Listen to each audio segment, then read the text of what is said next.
How does the show differ from the books? Let's talk about it.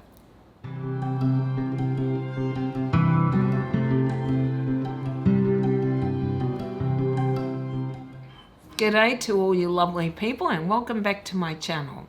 I'm Kathy and today I wanted to talk about all the differences between Wheel of Time Season 1 television series and the books themselves by Robert Jordan. There are, in my opinion, quite a few changes. Some I feel are quite minor and don't change the overall story, but some changes I believe may have a big impact if they haven't already. Now, I'm sure I'm going to miss some of the differences, but I'm hoping you guys can help me out there. You can put down anything I miss in the comments below. Okay, now because I have read the books, clearly I know how the story ends. I know what is going to happen.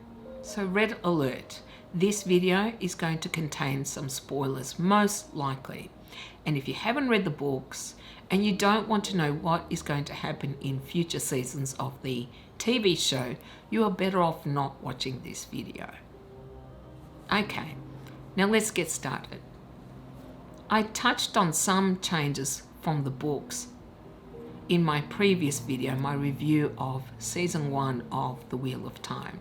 And if you haven't watched that, I'll link it somewhere up here anyway. So I'm not going to go into detail on some of those changes, but I'll mention them briefly.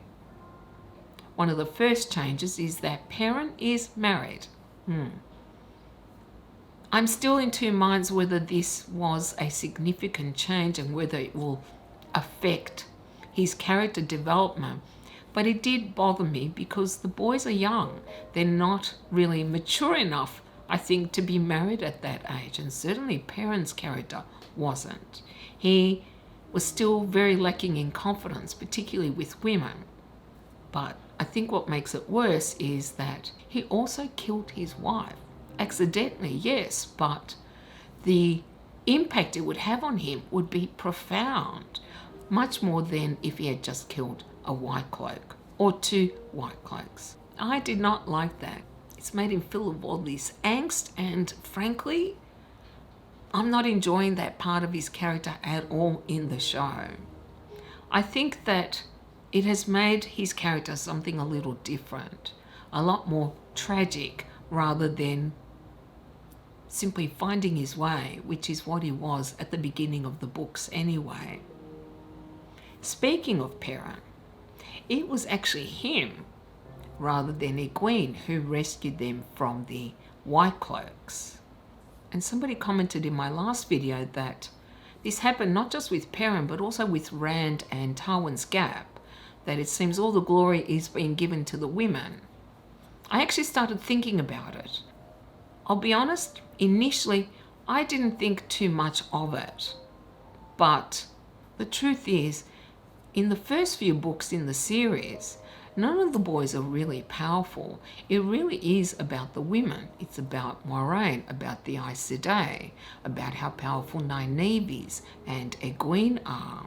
So perhaps that's why the creators made these changes, to illustrate how powerful they really are. The boys really came into their own later on in the books, certainly not at the beginning. They did seem like they needed help all the time, or perhaps that is how Jordan wrote it, but they certainly didn't seem as powerful as Egwene was, or Nynaeve in particular. Obviously, if this continues to happen throughout the series, then it will take away from the strength of each of these male characters. But for now, that change didn't bother me all that much. Let me know what you guys think, whether you think this was a terrible idea. Okay, Egwene. I actually think both Egwene and Moiraine are probably closest to the characters in the books, so far anyway. Egwene still annoys me. Yeah, she always did, especially at the beginning. She is just such a know-it-all. Yeah, she just irritated me no end. It took me quite a while to get to like this character, initially anyway. I always felt that she was just too big for her boots, and I didn't like the way she treated the boys, and I didn't like the way she always took Moiraine's side, even though she hardly knew her. She took everything Moiraine said on faith rather than supporting the boys, and she does this for quite a few of the books, let's be honest. I also always felt she wasn't the strongest character in personality, not in the one power. For me, she didn't really become somebody I admired until she was captured by the Schwann. That's really when I started to like this character. I started seeing these inner reserves of strength. And I think in the TV show, she seems very similar to the character in the books. Now, something that is quite different, however, is her relationship with Rand. Really, the two Rivers folk in particular did not have extramarital relations or premarital relations. They usually waited until they were married, and Egwene was quite prudish in the books. She certainly did not have a sexual relationship with Rand. The same can be said for Nynaeve and Lan. I know they did not consummate their relationship until much, much later, after they were married actually, which is way, way down the track in the books. In addition, Schwann and Moiraine, as far as I know, did not have a sexual relationship throughout the books, only in the prequel, when they were very young novices. There is no hint throughout the books that they were in love with each other. Yes, they were pillow friends when they were young, but that was all. They certainly didn't seem to have such strong feelings for each other than a strong friendship as such.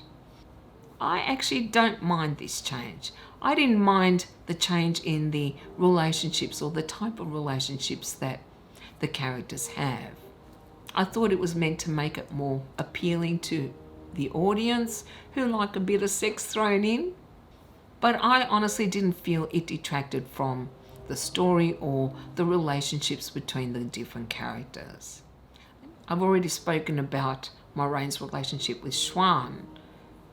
There is also that scene or scenes where she meets up with Leandrin and helps to shield Logain.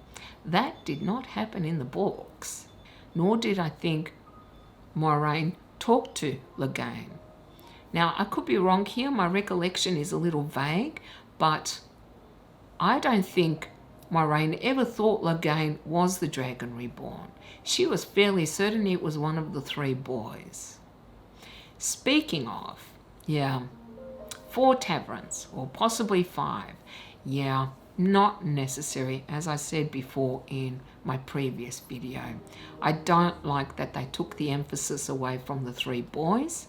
I think the women, Nynaeve especially, and Egwene, are so powerful and so important in this story, they don't need to be tavern as well. To be honest, the more I think about it, the more I dislike that. Leandrin, I do wonder if she is meant to be an amalgamation of several characters, Elena as well as herself. I'm not sure yet. While she does play a significant role in the books, I was surprised to see her playing such a large role in the television series.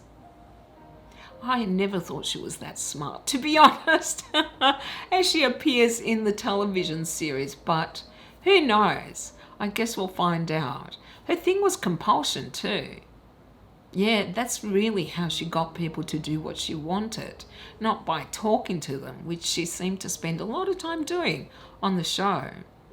However, that whole scene in the forest with Logain and Leandrin and the different archers, the warders, and Eleanor, who plays a major part in the books, I actually thought this was a good way of introducing us to the different archers, to certain of the characters, give us a bit more insight into the Aes Sedai and how they interact, particularly the warders, because the warders are important, hugely important, really.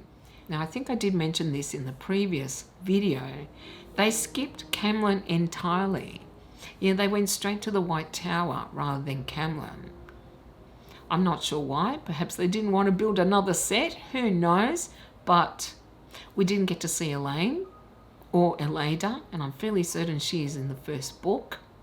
And my recollection is that Rand and Perrin never went to Tar Valon.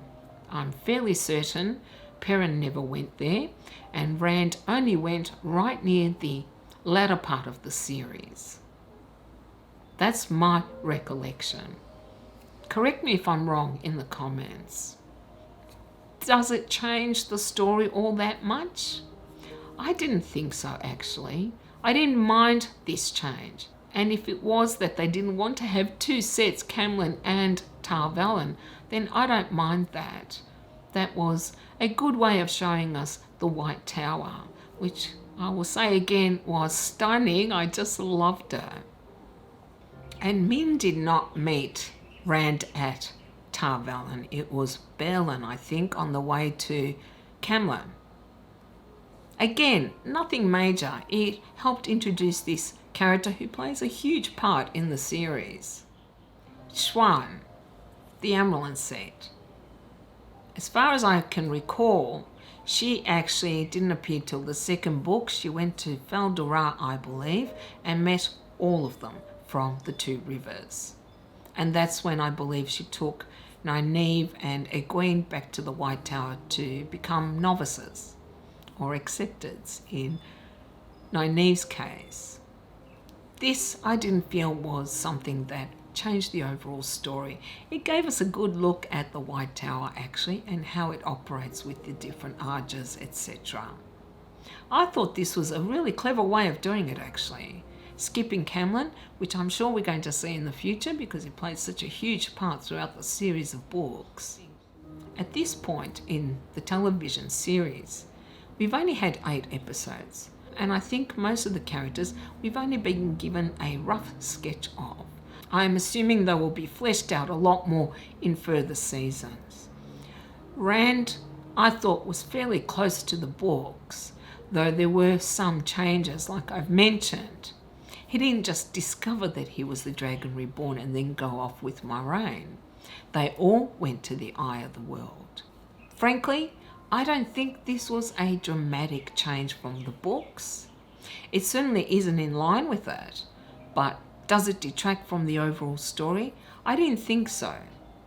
What did, however, was this scene with the women protecting Faldora. I did not like that at all. My recollection is that Nynaeve and Egwene did not learn to link until much, much later. And it was in fact Rand who saved Tywin's Gap by using the one power which he drew through the Eye of the World. Nor was there, I think, any scene of Rand picturing his life with Egwene and a child. But I think that was used simply to show the temptation that the Dark One was offering him. Now, I was very pleased to see Lews Therin, but there was no such scene in the book between him and the Amyrlin seat. Not as far as I can recall. Perhaps I'm wrong. Regardless, I did like seeing Lews Therin. I'm just not sure I liked how they were portraying him as so arrogant. But then again, that is also a reflection of the books. Nynaeve. I always loved Nynaeve. She is definitely a favourite of mine. So I was really uncertain if they could capture her accurately and make me love her as much as I love her from the books. Initially, I always thought Nynaeve was a little uncertain, always seeming to fight to prove her own worth because she was so young as a wisdom. I actually thought the actress did a good job at portraying that. I liked her portrayal. It seemed realistic, though she was a lot less annoying in the series than she is in the first book in particular. Her antagonism towards Moiraine is just so excessive that it actually became annoying. I got annoyed with Nynaeve, that is.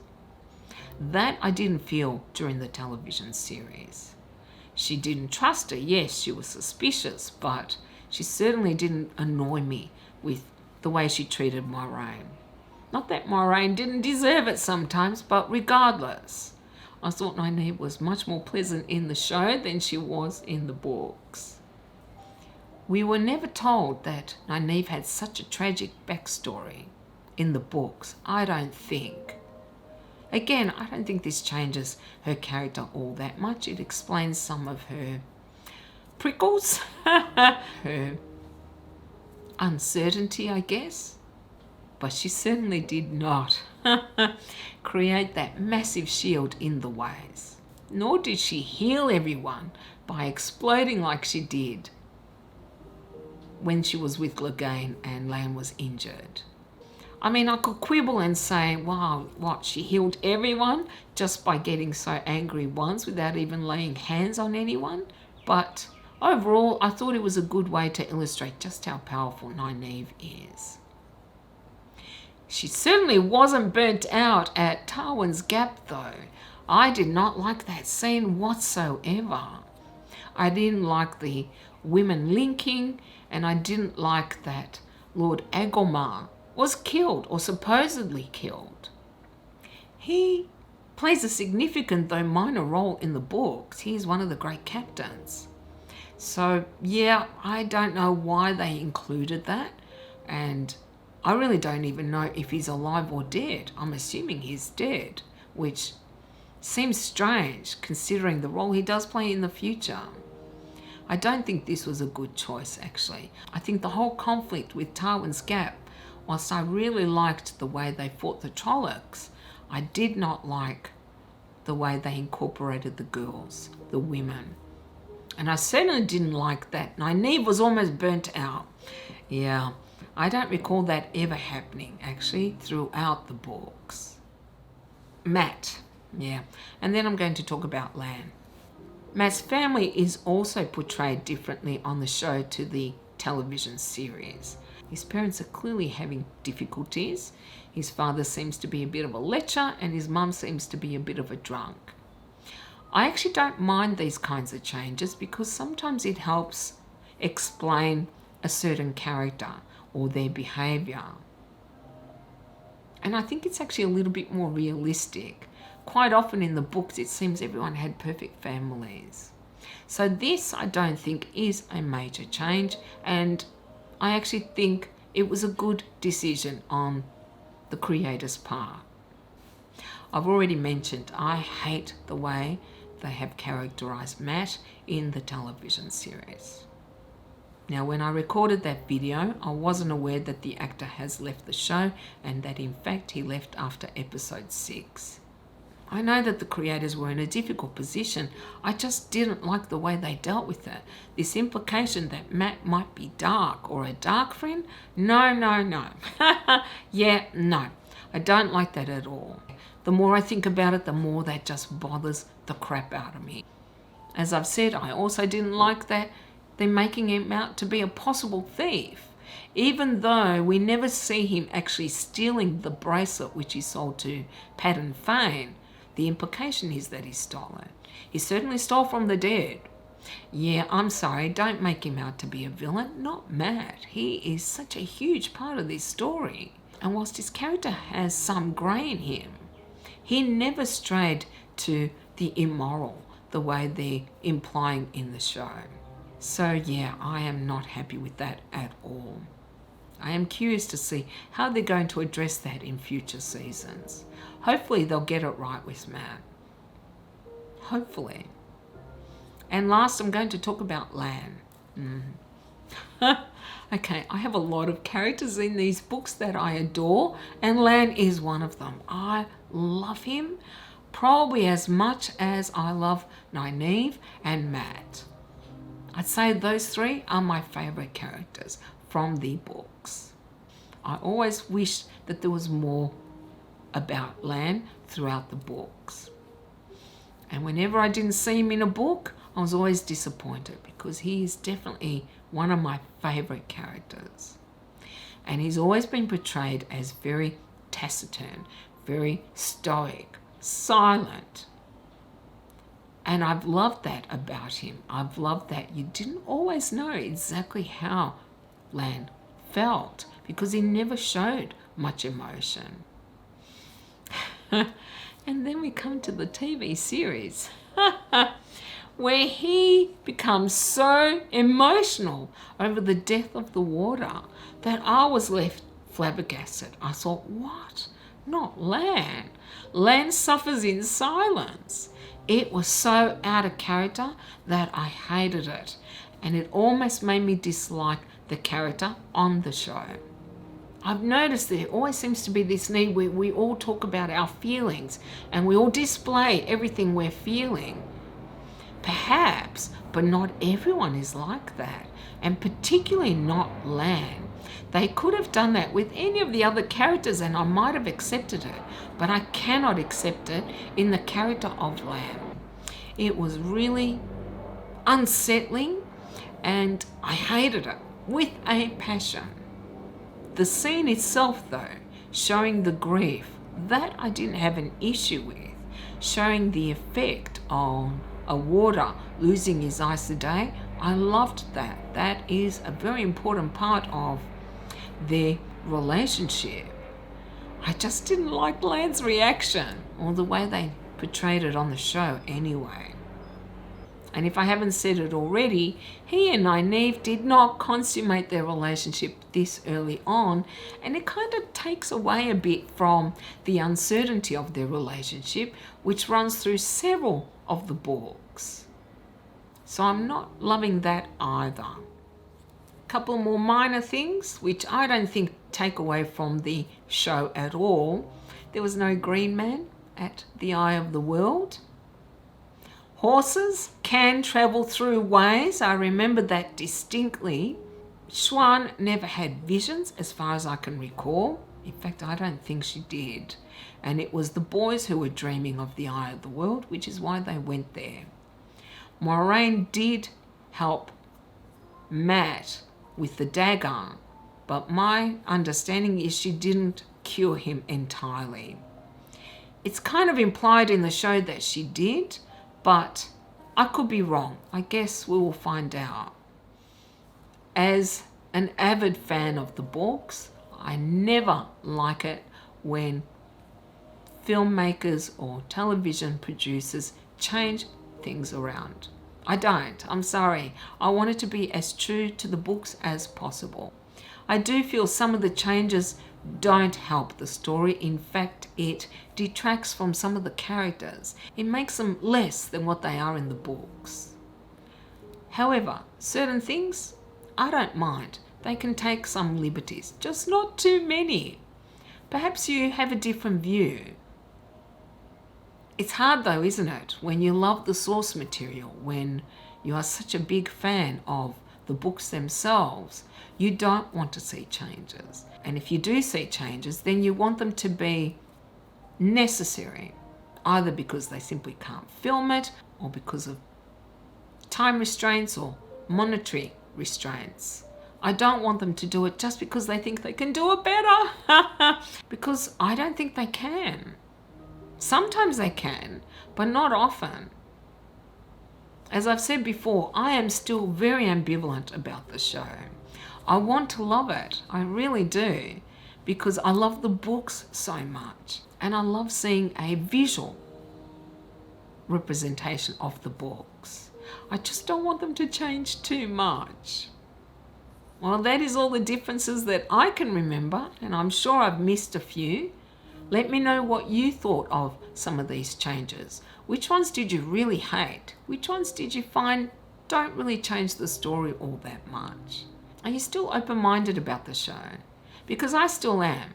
I am definitely going to be watching the second season, and I suspect I will probably watch all of them, even if I hate it, just so that I can say that I hate it. And if I have missed anything, which I am sure I have, you can put it down in the comments as well. Thank you all so very much for watching. I really do appreciate that you take the time to watch my videos. And as usual, I would ask that you like, comment and subscribe if you haven't already. I hope you all have a beautiful day and I will see you soon. Bye.